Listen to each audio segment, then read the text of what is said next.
Dan pada saat ini sesuai dengan kebijakan yang diberikan oleh Kemendikbud, ya, Mas Menteri punya program yang namanya Kampus Merdeka. Kampus Merdeka ini masuk ke sisi bagaimana kita juga harus bisa merdeka dalam belajar. Tujuannya apa? Nah, Mas Menteri mengatakan di sini memberikan kebebasan dan otonomi kepada lembaga pendidikan dan merdeka dari birokratisasi, dosen dibebaskan dari birokrasi yang berbelit, serta mahasiswa diberikan kebebasan untuk memilih bidang yang mereka sukai. Dan yang harus dicatat, memilih bidang yang mereka sukai ini tidak berarti betul-betul merdeka ya. Karena prodi manajemen sudah memiliki visi dan misi, otomatis mahasiswa akan diarahkan juga untuk memilih seperti apa bidang yang sesuai dengan capaian lulusan yang diinginkan oleh program studi manajemen. Jadi kalau ngambil mata kuliah bebas bisa. Nanti kita memberikan kebebasan bagi teman-teman untuk mengambil mata kuliah di prodi lain, di fakultas yang sama atau di universitas yang sama, atau mengambil mata kuliah ya di prodi yang sama di universitas lain, atau mengambil mata kuliah di prodi yang berbeda di universitas yang lain. Silakan, itu bisa saja. Dan program Merdeka Belajar ini sebetulnya ada ya beberapa yang bisa dilakukan. Ini bisa jadi alternatif bagi teman-teman. Ya, 8 kegiatan pembelajaran di luar kampus. Ini bisa dilakukan minimalnya 1 semester dan akan diakui dengan bobot sebesar 20 SKS. Yang pertama adalah magang atau praktik industri.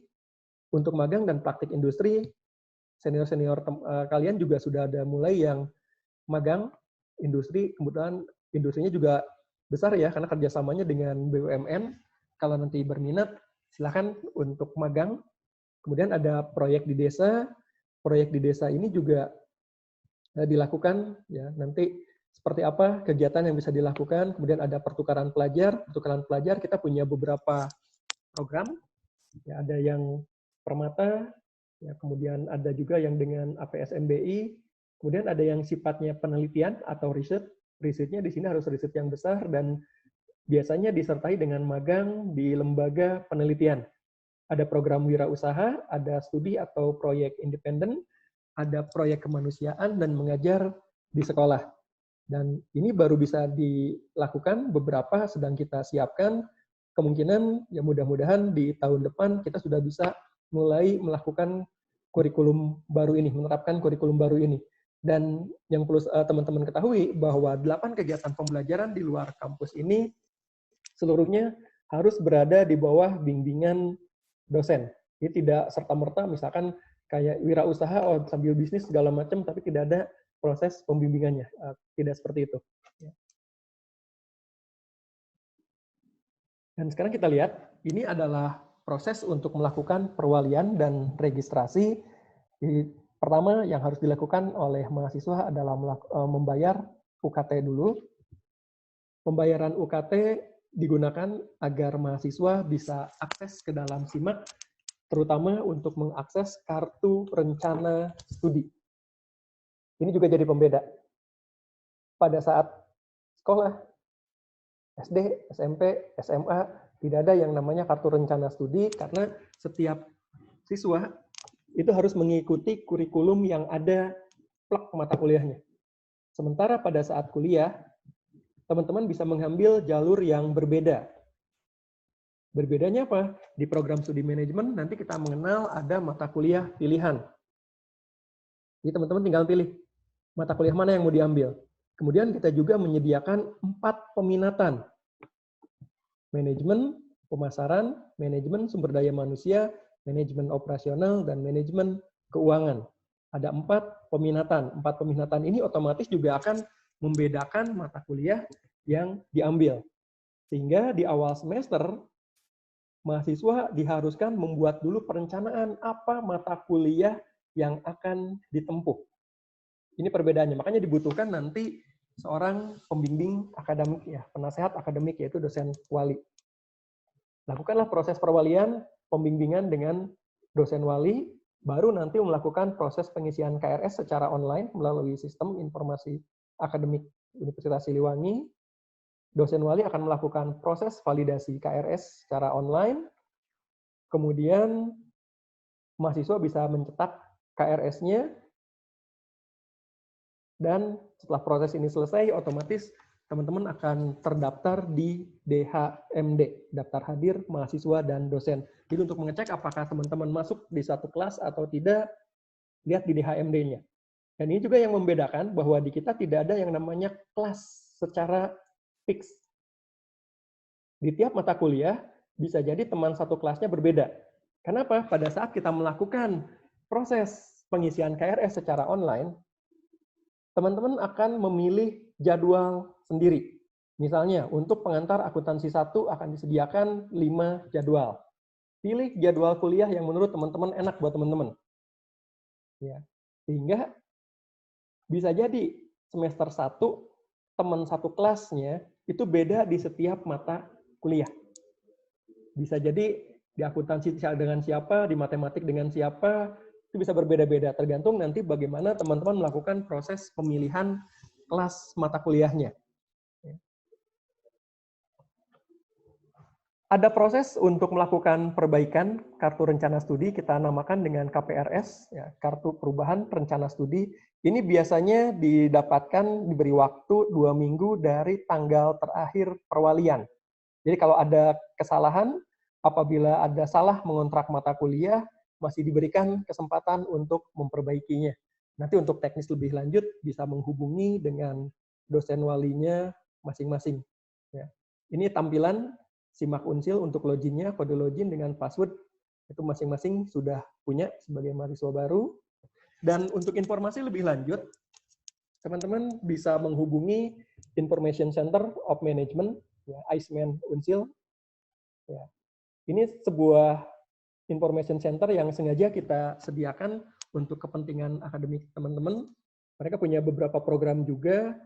Yang paling utama mungkin yang bisa di-follow adalah Instagram-nya, ya, @em_unsil. Dan di sini juga bisa melakukan proses, ya, bimbingan, boleh nanya-nanya informasi tertentu, silakan.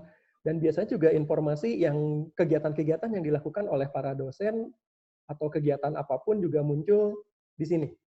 Termasuk beberapa form adanya di sini. Jadi ini situs yang memang harus teman-teman sering kunjungi. Ya, iceman.unsil.ac.id atau nanti di Instagramnya em_unsil. Ya. Ini beberapa hal yang harus disiapkan oleh mahasiswa baru. Yang pertama, kemampuan untuk membaca, mencatat secara efektif. Ini yang membedakan, belajar mandiri. Karena tidak semua proses perkuliahan bisa menampung, ya, bisa mengeluarkan informasi. Sebagai kebagian besar, proses pengembangan diri itu harus dilakukan. Kemudian ada proses komunikasi dan manajemen waktu. Yang perlu diingat untuk teman-teman adalah kuliah harus didukung dengan kegiatan lain yang positif, ya. Apalagi ini program studinya manajemen. Jadi kalau bisa sebetulnya saya sarankan teman-teman untuk aktif juga di organisasi, karena inilah yang akan istilahnya menambah nilai kalian sebagai lulusan S1 manajemen. Ini yang harus dilakukan selama semester-semester ke depan sebetulnya, nanti tinggal dilihat saja, ya. Dan ya tidak semua orang bisa melalui proses perkuliahan ini dengan mulus. Saya harap justru pada saat-saat kuliah seperti inilah kita akan mengalami sebetulnya inilah laboratorium hidup, ya, bagaimana kita mempersiapkan diri untuk bisa masuk nanti ke kehidupan yang realnya. Gagal pada saat kuliah konsekuensinya hanya ada 2. Ya. 1, nilai IPK, yang kedua hanya unsur waktu. Tapi ya, kesempatan diberikan sama. Gagal di satu mata kuliah, nilainya jelek, kita ulang tahun depan. Gitu. Ya, ada proses untuk memperbaiki. Tapi kalau kegagalannya nanti di dunia kerja, bisa jadi konsekuensinya akan jauh berbeda. Ya. Yang penting pada saat perkuliahan nanti, jangan gengsian, jangan malu untuk bertanya. Apalagi dengan sistem kuliah daring seperti ini memang ada kerugiannya, kita jadi tidak kenal dengan teman-teman secara langsung. Ya, banyak bertanya dengan senior, ke dosen wali, ke dosen, atau datang juga ke kami di jurusan, di prodi, silahkan datang. Ya. Jangan malu untuk bertanya, dan jangan sampai tersesat oleh informasi-informasi yang bikin sesat. Ya. Nah, kebanyakan kadang-kadang suka ada informasi-informasi yang ternyata salah. Ya. Era industri ini berat ya apabila kita tidak siap. Oleh karena itu saya harap bahwa teman-teman di program studi manajemen ini bisa lebih mempersiapkan diri untuk menghadapi era baru, sebuah era yang memang saingan kita bukan hanya sesama manusia, tapi kita juga punya ya, kecerdasan buatan yang akan jadi saingan ini, artificial intelligence. Jadi kembangkan terus diri kalian, jangan hanya mengharap bahwa proses perkuliahan akan memberikan segalanya untuk kalian. Dosen di sini adalah mitra belajar, kami adalah mitra belajar kalian.